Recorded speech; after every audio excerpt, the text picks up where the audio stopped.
ഒടുവിൽ നമ്മൾ കാത്തിരുന്ന ആ വാർത്ത പെഹൽഗാം കൂട്ടക്കൊല. മതം ചോദിച്ച് കലിമ ചൊല്ലാൻ അറിയാമോ എന്ന് ചോദിച്ച് ഉടുതുണി അഴിച്ച് പരിശോധിച്ച് ഉറപ്പുവരുത്തി 25 മനുഷ്യരെ, അത് തടയാൻ വന്ന ഒരാൾ അടക്കം 26 പേരെ കൊലപ്പെടുത്തിയ ആ ഭീകരർ ഇന്ത്യൻ സൈന്യത്തിൻ്റെ തോക്കിനിരയായി എന്ന വാർത്തയാണ് വരുന്നത്. സൈന്യം അത് ഔദ്യോഗികമായി അംഗീകരിച്ചിട്ടില്ലെങ്കിലും കാശ്മീരിൽ നിന്ന് അതിൻ്റെ സൂചനകൾ വരുന്നു. പ്രത്യേകിച്ചും പാർലമെൻറ്റിൽ പഹൽഗാം അറ്റാക്കും ഓപ്പറേഷൻ സിന്ദൂറും സംബന്ധിച്ച് ചൂടുപിടിച്ച ചർച്ച നടക്കുകയാണ്. ആ വേളയിൽ തന്നെ ഇങ്ങനെ ഒരു വാർത്ത, അതൊരു വഴിത്തിരിവാണ് വാസ്തവത്തിൽ. ഒരേ സമയം നമ്മളെ ആശ്ചര്യപ്പെടുത്തുന്നുണ്ട്, സന്തോഷിപ്പിക്കുന്നുമുണ്ട്. എന്താണ് സാർ അതിൻ്റെ കൂടുതൽ വിവരങ്ങൾ? ഇന്ന് ഒരു പ്രത്യേക ദിവസമാണ്. രാഹുൽ ഗാന്ധിയും കോൺഗ്രസും ഉദ്ദേശിച്ചിരുന്നത് ഈ പഹൽഗാം വിഷയമെടുത്ത് ഓപ്പറേഷൻ സിന്ദൂർ എന്ന് പറയുന്നത് ഒരു ഗുണവുമില്ലാത്ത ഒരു പ്രവൃത്തിയായിരുന്നു എന്ന രീതിയിൽ സ്ഥാപിക്കുന്നതിന് വേണ്ടിയിട്ടുള്ള ഒരു ശ്രമമാണ് ഇന്ന് പാർലമെൻറ്റിൽ തുടക്കമിട്ടത്. അതൊരു നേരത്തെ നോട്ടീസ് കൊടുത്തിരുന്നതാണ്. അത് ഇന്നത്തേക്ക് തുടക്കത്തിന് വെച്ചിരുന്നതേ ഉള്ളൂ. അതെ. അപ്പോൾ ആ തുടക്കത്തിൻ്റെ അന്ന് തന്നെ അതൊരു ദൈവനിശ്ചയം പോലെ ഈ നമ്മൾ ഏതെങ്കിലും വിധിയുടെ അതാണ്. കാരണം ഈ മരിച്ചു പോയവരുടെ ആത്മാവിനെ പോലും ചോദ്യം ചെയ്യുന്ന ഒരു നടപടിയാണ് അവർ പാർലമെന്റിൽ നടത്തുന്നത്. മനസ്സിലായില്ലേ? ആർക്കും പൊറുക്കാനില്ല, ആർക്കും സഹിക്കാനൊക്കില്ല. കാരണം ഇന്ത്യ ഗവൺമെന്റ് ഇത്രയും സ്റ്റേണായിട്ട് ഒരു നടപടി നമുക്കിപ്പോൾ ഒരു മരണം സംഭവിച്ചു, അത് പിന്നെ അതിനകത്ത് പിച്ചി ചിന്തിയിട്ട് കാര്യമില്ല. അത് ടെററിസ്റ്റ് അറ്റാക്ക് നഷ്ടപ്പെട്ടത് തന്നെയാണ്. പക്ഷെ അതിന് തിരിച്ചടിക്കാനായിട്ട് പകരം വീട്ടുക ഇനി ഇത്തരത്തിലൊരു കാര്യം ചിന്തിക്കരുത് എന്ന് വിചാരിച്ച് പകരം വീട്ടാനും, അത് നരേന്ദ്രമോദി പിന്നെ ഫോറിൻ ടൂർ കഴിഞ്ഞ് വന്ന് ആദ്യം നമ്മുടെ മണ്ണിൽ വന്നിട്ട് നേരെ ബീഹാറിലോട്ട് പോയി അവിടെ നടന്ന യോഗത്തിൽ പ്രസംഗിച്ചത് ഒരു കാരണവശാലും ഞാൻ ഈ പഹൽഗാം ആക്രമണത്തിന് കാരണക്കാരെ പുറത്ത് വിടാൻ, ജീവനോടെ വിടാൻ അനുവദിക്കില്ല, അവരെ ഞാൻ തകർത്ത് കളയും, അത് രാഷ്ട്രത്തിൻ്റെ ആവശ്യമാണ് എന്ന രീതിയിൽ പറയുകയുണ്ടായി. അപ്പോൾ അത് വെറും പൊങ്ങച്ചമായിട്ടാണ് എടുത്തത്. അല്ലെങ്കിൽ അത് ഒരു ബീഹാർ ഇലക്ഷൻ്റെ പബ്ലിസിറ്റി ആണെന്നാണ് അവർ എന്ന് പറഞ്ഞത്. അദ്ദേഹം വന്ന് ഇംഗ്ലീഷിലും കൂടെ പറഞ്ഞു. കാരണം വെച്ചാൽ ലോകം മുഴുവൻ അറിയാൻ വേണ്ടിയിട്ടാണ്. അതെ. ഹിന്ദിയിൽ മാത്രമല്ല ഇംഗ്ലീഷിലും കൂടെ പറഞ്ഞത്, ഞങ്ങളുടെ നാട്ടിലെ ലക്ഷക്കണക്കിന് ജനങ്ങൾക്ക്, കോടിക്കണക്കിന് ജനങ്ങളോട് കൊടുക്കുന്ന ഒരു ഉറപ്പ് ലോകം മുഴുവൻ അറിയണം എന്ന് വിചാരിച്ചിട്ടാണ് ഇംഗ്ലീഷിൽ കൂടെ അദ്ദേഹം പറഞ്ഞത്. ഈ പഹൽഗാം ആക്രമണത്തിന് പിന്നിൽ പ്രവർത്തിച്ചവരെ ഞങ്ങൾ തീർത്തിരിക്കും, വകവരുത്തിയിരിക്കും. ഇനി ഇത്തരം പ്രവർത്തികൾ ചെയ്യാൻ ധൈര്യപ്പെടാത്ത വിധത്തിൽ അവർക്ക് തക്കതായ പണിഷ്മെന്റ് കൊടുത്തിരിക്കുമെന്ന് പറഞ്ഞു. അത് കഴിഞ്ഞ് നമ്മൾ 4 ദിവസം മാത്രമായിരുന്നെങ്കിലും വളരെ രൂക്ഷമായ കാൽക്കുലേറ്റഡ് ആയിട്ടുള്ള ഒരു അറ്റാക്കാണ് നടത്തിയത്. അവരുടെ എയർബേസ് മുതൽ അവരുടെ നാവിക കേന്ദ്ര എയർപോർട്ട്, അവരുടെ സൈനിക കേന്ദ്രവും നാവിക കേന്ദ്രവും അടക്കമുള്ളവ നമ്മൾ ലക്ഷ്യമിട്ടുകൊണ്ട് നീങ്ങി. കറാച്ചി ഏതാണ്ട് കത്തുമെന്നായപ്പോഴാണ് അവർ പരിപാടി അവസാനിപ്പിക്കാനായിട്ട് കാല് പിടിച്ചത്. അത് ട്രംപിനെയാണ് കാല് പിടിച്ചത്. അപ്പോൾ ട്രംപ് നമ്മളോട് ചോദിച്ചു. അപ്പോൾ നമ്മൾ പറഞ്ഞു, നിങ്ങൾ ഞങ്ങളോട് പറയണ്ട, അവർ നേരിട്ട് വരട്ടെ, അവരുടെ ചീഫ് വരട്ടെ, അന്നേരം നമുക്ക് സംസാരിക്കാമെന്ന് പറഞ്ഞു. ഞങ്ങളുടെ ആൾക്കാരുമായിട്ട് സംസാരിക്കട്ടെ എന്ന് പറഞ്ഞു. അങ്ങനെയാണ് 4 മണിക്കെന്ന് സംസാരം വരെ ഉണ്ടായത്. പക്ഷേ ഇതൊന്നും ലോകം വിശ്വസിച്ചാലും വിശ്വസിക്കാത്തത് നമ്മുടെ പ്രതിപക്ഷമാണ്, നമ്മുടെ രാഹുൽ ഗാന്ധിയാണ്, മല്ലികാർജുന ഖാർഗെയാണ്. ഇവർക്ക് അവർക്ക് ശരിക്കും പറഞ്ഞാൽ അവർക്ക് കിട്ടുന്ന ഏറ്റവും നല്ല മറുപടികളിൽ ഒന്നല്ലേ ഇപ്പോൾ ഇന്ന്. അതുകൊണ്ടാണ് ഞാൻ ഇത്രയും വിശദമായിട്ട് പറഞ്ഞത്. കാരണം ഇത്രയും സംഭവം നടന്ന് ലോകത്തെ ജനങ്ങൾ മുഴുവൻ ഞെട്ടിപ്പോയി. കാരണം ഇന്ത്യ ഇങ്ങനെ ഒരു ഓപ്പറേഷൻ നടത്തി 4 ദിവസം കൊണ്ട് ചൈനയുടെ പോലും സഹായം ഉണ്ടായിരുന്ന, അമേരിക്ക ഫ്ലൈറ്റ് കൊടുത്തു എന്നുള്ളതേ ഉള്ളൂ.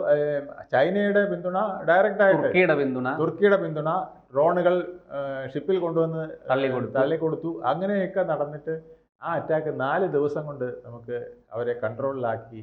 നമ്മൾ ഉദ്ദേശിച്ച കേന്ദ്രങ്ങളിലെല്ലാം ബോംബിട്ട് അവരുടെ ടെററിസ്റ്റ് ആക്രമണ കേന്ദ്രങ്ങളെല്ലാം നമ്മൾ നശിപ്പിച്ചു. ഭീകര പരിശീലന കേന്ദ്രങ്ങളെല്ലാം നശിപ്പിക്കാൻ നമുക്ക് കഴിഞ്ഞിട്ടും, ലോകം വിശ്വസിച്ചിട്ടും, ചൈന പോലും ഞെട്ടി നമുക്ക് ഇത്രയും വലിയ ആയുധ സന്നാഹങ്ങളുണ്ടോ, ഡ്രോണുകളെ എങ്ങനെ തടുക്കാനായിട്ട് നമ്മുടെ S-400 അടക്കമുള്ള വജ്രായുധങ്ങൾ, ആകാശ് മിസൈൽ ഉണ്ടോ, അതുപോലെ തന്നെ നമുക്ക് നേരെ ബ്രഹ്മോസിന്റെ ബോംബ് നടത്തുന്ന കേന്ദ്രത്തിന് തൊട്ടടുത്ത് വരെ കൊണ്ടിടാനായിട്ട് ഒക്കെയുള്ള കഴിവ് നമുക്കുണ്ടോ എന്ന് ജനങ്ങൾ ഞെട്ടിപ്പോയ സന്ദർഭത്തിലും ഇന്ത്യയിലെ പ്രതിപക്ഷത്തിന് യാതൊരു കുലുക്കവുമില്ല. അവർ പറയുന്നത് ഇത് യാതൊന്നും നടക്കാത്ത ഒരു കാര്യമാണ്, ഇത് വെറും ഒരു ഷോ മാത്രമാണെന്നുള്ള രീതിയിലാണ് അവരിപ്പോഴും വിശ്വസിക്കുന്നത്.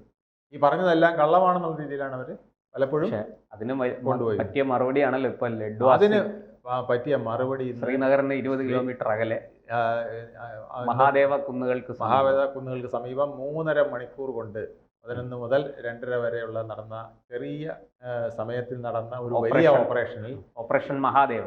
അതാണ് ഓപ്പറേഷൻ മഹാദേവ എന്ന് പറയുന്നത്. അതിനകത്ത് കംപ്ലീറ്റ് ആയിട്ട് നമുക്ക് ഒരു ആധിപത്യം കിട്ടുന്ന വിധത്തിൽ ഈ 3 വിദേശ ടെററിസ്റ്റുകളെ വധിക്കാൻ സാധിച്ചു.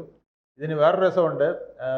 ഇത് ഇന്ത്യൻ മണ്ണിലെ ടെററിസ്റ്റുകളാണ് എന്ന് നമ്മുടെ കോൺഗ്രസ് നേതാവ് ചിദംബരം പറയുകയുണ്ടായി. അപ്പോൾ അതിനും കൂടെ ഉള്ളൊരു മറുപടിയാണ് ഇപ്പോൾ കൊടുക്കാൻ സാധിച്ചത്.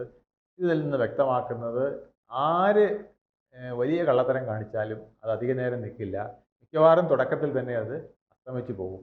ഇന്നിപ്പോ ഇത് വന്നതോടുകൂടി പാർലമെന്റിലെ ആ പ്രതിപക്ഷത്തിന്റെ നോട്ടീസിന് ഒരു പ്രസക്തിയില്ലാതായി അവർ നാണം കെട്ടുപോയി. ഇത് ശരിക്ക് ഒരു ലോകത്തെ ഒരു വലിയ ശക്തി അവരെ നാണം കെടുത്തിയതാണെന്നാണ് തോന്നുന്നത്. കാരണം ഒരു നെറിയുമില്ലാതെ രാഷ്ട്രത്തിനെ ഇങ്ങനെ വഞ്ചിക്കുന്ന വിധത്തിൽ പറയുന്നവർക്ക് കൊടുത്ത ഒരു അടിയാണ് ഈ അടി. അവർക്ക് കണക്കിന് ഏറ്റിട്ടുണ്ടാകും, പക്ഷെ ഇതുകൊണ്ടൊന്നും അവർ പഠിക്കില്ല.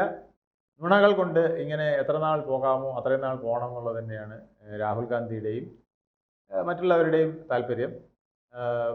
എത്ര പ്രാവശ്യം നരേന്ദ്രമോദിയെ കൊച്ചാക്കാൻ പറ്റുമോ, ചൗക്കിദാർ ചോർ ഹേ എന്ന് പറഞ്ഞ് തുടങ്ങി. അതിൽ നിന്ന് തുടങ്ങി ഇപ്പം രാജ്യം തന്നെ, അല്ലെങ്കിൽ രാജ്യത്തിലെ ആർമി വരെ ചോറാണെന്ന് പറയുന്ന വിധത്തിലാണ് ഇപ്പോൾ അവർ പ്രവർത്തിച്ചിരിക്കുന്നത്. നമ്മുടെ ആർമി പറഞ്ഞത് ശരിയല്ല, അല്ലെങ്കിൽ നമ്മുടെ സൈന്യം കള്ളം പറഞ്ഞു എന്നുള്ള രീതിയിൽ വരെ ആണ് ഇപ്പോൾ അത് വ്യാഖ്യാനിച്ചു കൊണ്ടുവരുന്നത്. എന്നിട്ട് പാകിസ്ഥാൻ ടെററിസ്റ്റ് എന്ന് പറഞ്ഞാൽ ഇവർക്ക് എന്താണ് കുഴപ്പമെന്ന് എനിക്ക് മനസ്സിലാകുന്നില്ല. പാകിസ്ഥാനിൽ നിന്നുള്ള ടെററിസ്റ്റാണ്, പാകിസ്ഥാൻമാരെന്ന് പറയാൻ അവരുടെ നാവ് പൊങ്ങുന്നില്ല. അവർ പറയുന്നത് ഇത് ഇന്ത്യൻ മണ്ണിലുള്ള ടെററിസ്റ്റാണ്. ചിദംബരം പറയുന്നത് ഇന്ത്യൻ മണ്ണിലെ ടെററിസ്റ്റാണ്. അത് UPP നേതാവ് പ്രിയങ്ക ചതുർവേദി വരെ ഇന്ന് അതിനെ ഖണ്ഡിച്ചിട്ടുണ്ട്. അതെങ്ങനെ പറയാൻ കഴിയും? പ്രതിപക്ഷത്തുള്ള പ്രധാന ഒരു പാർട്ടി തന്നെ അതിനെ ഖണ്ഡിക്കുകയാണ്. അതെങ്ങനെ പറയാൻ കഴിയും? PRF എന്ന് പറയുന്നത് ഈ പഹൽഗാം ആക്രമണത്തിന്റെ ഉത്തരവാദിത്തം ഏറ്റെടുത്തപ്പോൾ തന്നെ നമുക്ക് വ്യക്തമല്ലേ ഇത് പാകിസ്ഥാന്റെ കൈയുണ്ടെന്ന്. പിന്നെ എങ്ങനെ പറയാൻ കഴിയുമെന്ന് ചിദംബരത്തിനോട് പ്രതിപക്ഷം തന്നെ ചോദിക്കുന്ന TRF-നെ അമേരിക്ക നിരോധിച്ചിരിക്കുകയാണ്, ഭീകര സംഘടനയിൽ പെടുത്തി നിരോധിച്ചിരിക്കുകയാണ്. അത് ഇന്ത്യയുടെ ഒരു വലിയ നയതന്ത്ര വിജയമാണ്. എന്നിട്ടും നമ്മുടെ പ്രതിപക്ഷത്തിന് അത് മനസ്സിലായില്ലെന്ന് നടിക്കുന്നു. തീർച്ചയായിട്ടും മനസ്സിലായില്ല എന്ന് നടിക്കുകയാണ്. ആ നടിക്കുന്നതിന് കൊടുത്ത ഒരു വെടി കൂടെയാണ് മഹാദേവ കുന്നുകളിൽ മുഴങ്ങിയ 3 വെടികൾ. അവിടുത്തെ നിലവിളികൾ, ഭീകരന്മാർ രാക്ഷസന്മാരെ പോലെ മരിച്ചു വീഴുന്നത് നമ്മുടെ പ്രതിപക്ഷത്തിന് കാണാൻ കഴിയുന്നില്ല എന്നുള്ളത് ഖേദകരമാണ്. സൈന്യത്തിന്റെ ഒരു തിലകക്കുറിയാണ്. ഓപ്പറേഷൻ സിന്ദൂർ അവസാനിച്ചിട്ടില്ല എന്ന് കഴിഞ്ഞ ദിവസവും നമ്മുടെ സൈനിക മേധാവി പറഞ്ഞിരുന്നു. പ്രധാനമന്ത്രിയും അത് പലപ്പോഴായിട്ട് പറഞ്ഞു. അനിൽ ചൗഹാൻ പറഞ്ഞു ഓപ്പറേഷൻ സിന്ദൂർ അവസാനിച്ചിട്ടില്ല. കാരണം പാകിസ്ഥാൻ ഇപ്പോഴും IMF നിന്ന് കിട്ടിയ പണം എടുത്തിട്ട് ടെററിസ്റ്റുകൾക്ക് കൊടുത്തിട്ട് അവരുടെ തീവ്രവാദം വളർത്താൻ, ഭീകരവാദം വളർത്താനാണ് അത് വീണ്ടും തൊട്ടടുത്ത് പുതിയ കേന്ദ്രങ്ങൾ ഉണ്ടാക്കാനാണ് ശ്രമിക്കുന്നത്. അപ്പൊ അതുകൊണ്ടാണ് ഇന്ത്യ പറയുന്നത് നമ്മൾ ഇനി ഒരു കാര്യം വന്നിട്ടുണ്ട്, ഇനി നമ്മൾ മുന്നറിയിപ്പൊന്നും ഉണ്ടാവില്ല, എപ്പോൾ എവിടെ തീവ്രവാദ കേന്ദ്രം വരുന്നു അതിനെ നമ്മൾ അടിച്ചു തകർക്കും. അപ്പോൾ ഇന്ന് നടന്നിരിക്കുന്ന ഈ മഹാദേവൻ കുന്നുകളിലെ 3.5 മണിക്കൂറത്തെ ഓപ്പറേഷൻ തീർച്ചയായിട്ടും ഇന്ത്യക്ക് അഭിമാനമാണ്, ഇന്ത്യൻ സൈന്യത്തിന് അഭിമാനമാണ്. കോൺഗ്രസിനും പ്രതിപക്ഷ കക്ഷികൾക്കും ഇന്നൊരു അപമാന ദിനവും കൂടെയായി നാണം കെട്ടുപോയി. കൂടുതൽ വാർത്തകളും വിശേഷങ്ങളും നിങ്ങളിലേക്ക് എത്താൻ ABC മലയാളം സബ്സ്ക്രൈബ് ചെയ്യുക, ബെൽ ബട്ടണും അമർത്തുക.